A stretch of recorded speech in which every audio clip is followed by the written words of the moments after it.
everybody through what a typical session looks like for an individual, and then also what a group would look like, and then how you help the students connect what they're doing with you with digital tools to their schoolwork.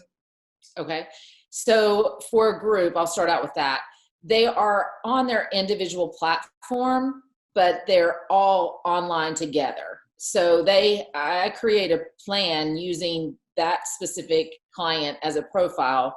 The beautiful part that I totally underestimated when it comes to, and I've not done this with adults, but I've only done it with third grade and above, and even mixed ages. It's been funny.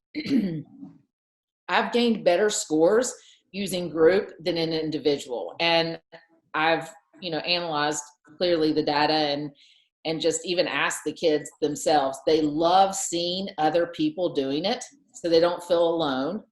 There is a competitive edge. While they can't see the scores, they can see other people working, and we can use on our base, on our end, the reward system. So, we can bait them on that reward, and that makes them rise to that occasion as well.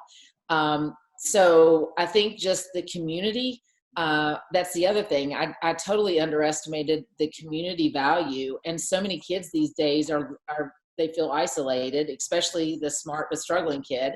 So when they see other people, especially if they're a different age, they're like, oh, wow, I'm not the only one.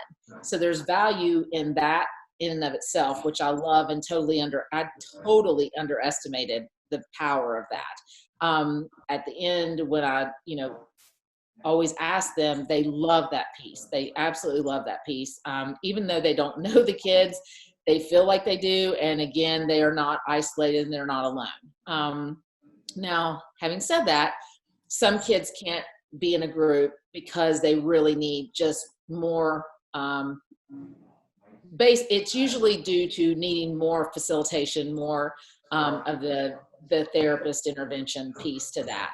And that's just one-on-one using digital tools, again, mimicked to set up to the same, customized, I should say, to their profile, but just one-on-one, giving them more feedback. And I do use a variety of digital tools.